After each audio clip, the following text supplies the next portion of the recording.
నమస్తే K24 news. గన్నేరువరంలో వృద్ధురాలి ఆత్మహత్య కలకలం రేపింది.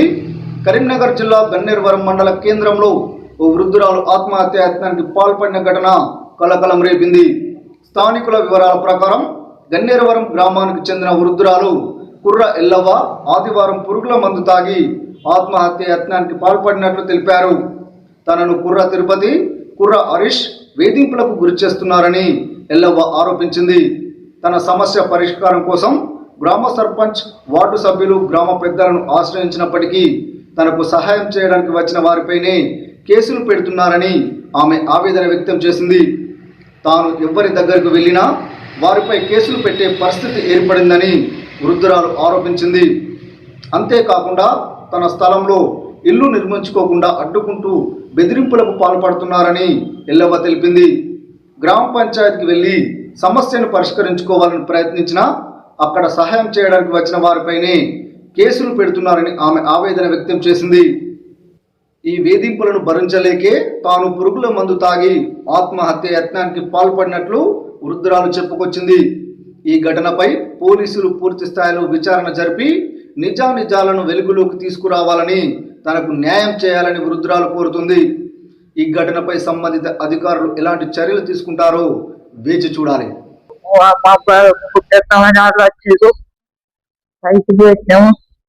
వాళ్ళని అందరిని ఎంత కూర్చోండి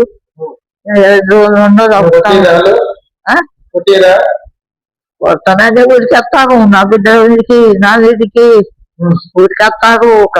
గచ్చరు, గొడ్డలు ఉరికెత్తానే వీడికి తీసుకుపోయి కొడుకు ఇంత దూరి తాళ వేసింది. కొడుకు బాని కొడుకు చదువుతున్నాయి. అది కాక మా అమ్మకు ఇల్లు కడదామంటే జాగనిత్తలేడు, కట్టనిత్తలేడు. సుతారులను తీసుకొస్తే తిట్టిండు, మమ్మల్ని తిడతాండు, మమ్మల్ని కొట్టడానికి వచ్చిండు. ఆయనే భూములకు మేము పోలేదు, మా అండవార్ల మేము పని చేసుకుంటాను. అందుకు మా అమ్మను పొట్టు తిట్టుడు, మొత్తం అంగడి చేసుడు సార్. మేము అవతల పోతే చూసుడు, మా ఇటు పోతే చూసుడు, మన ఇది బిల్డింగ్ ఎక్కి ఫోటోలు దించుడు సార్. మమ్మలను నలుగురు అక్క చెల్లెలను మా అమ్మకు 4 రేకులు ఇస్తాము, ఇల్లు కడతామని అనుకుంటే కట్టనిత్తలేడు సార్. సుతారోళ్ళను మర్రగొట్టిండు, సుతారోళ్ళను తిట్టిండు. ఇవాటికి 12-13 రోజులు అయింది గన్నేరువరం పోయి మేము మా అమ్మ గురించి. మా అమ్మ ఏడుస్తుంది, బాధపడుతుంది. 12 రోజులకు రేపు అనుకుందామనని మాట్లాడితే అమ్మ మేము ఇంటికి పోయేస్తాం అని చెప్పినాం.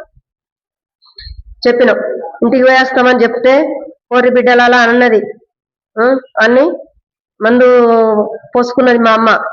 వేరేటోళ్ళు ఫోన్ చేస్తే ఉరికొచ్చినాం. మేము ఉరికొచ్చి బాగా ఏడ్చినాం. ముందుకు వచ్చి మాట్లాడదామని వాడ నంబర్ వస్తే, అయ్యో ఆడపిల్లలు ఉన్నానని వాళ్ళు ఇంత ఏమో వేసుకోమ్మా అని వాళ్ళు సాయం వేసుకొని నీవు ఉన్నావు కదా వేసుకొని అంటే ఆడపిల్లలు కదా అని ఎవరైనా వచ్చి మాట్లాడితే వాళ్ళ మీద ఎస్టీ కేసు కింద వాళ్ళను అరెస్ట్ చేయాలి. నువ్వు అరెస్ట్ చేయాలి పోలీస్ స్టేషన్లకు. నువ్వు ఎందుకు తీసుకుపోలేదని ఎస్ఐ ఫోన్ చేసుడు, అది సర్పంచ్ చేసుడు. తీసుకుపోయి సర్పంచ్ మాట్లాడినా సర్పంచ్ మీద కేసు పెడతాడు, వాడ నంబర్లు మాట్లాడినా వాడ నంబర్. ఇంటి ముంగటకి ఎవరు వచ్చినా కానీ వాళ్ళను కేసు పెడతాడు. ఎస్టీ కింద కేసు పెడతాడు. అద్దు అన్నా నువ్వు నా జాగా నాకున్నది అన్నా గానీ ఎవ్వరు వచ్చినా మా ముందుకు సహకరించకుండా మాకు అడ్డపడకుండా వాళ్ళు ఇట్లా చేస్తారు. రాకుండా చేస్తుండు, ఎవరు రాకుండా అని మేము చచ్చిపోయినా కానీ రావద్దని అంటుండు. వాళ్ళని తిడుతుండు ఊళ్ళోలను కూడా.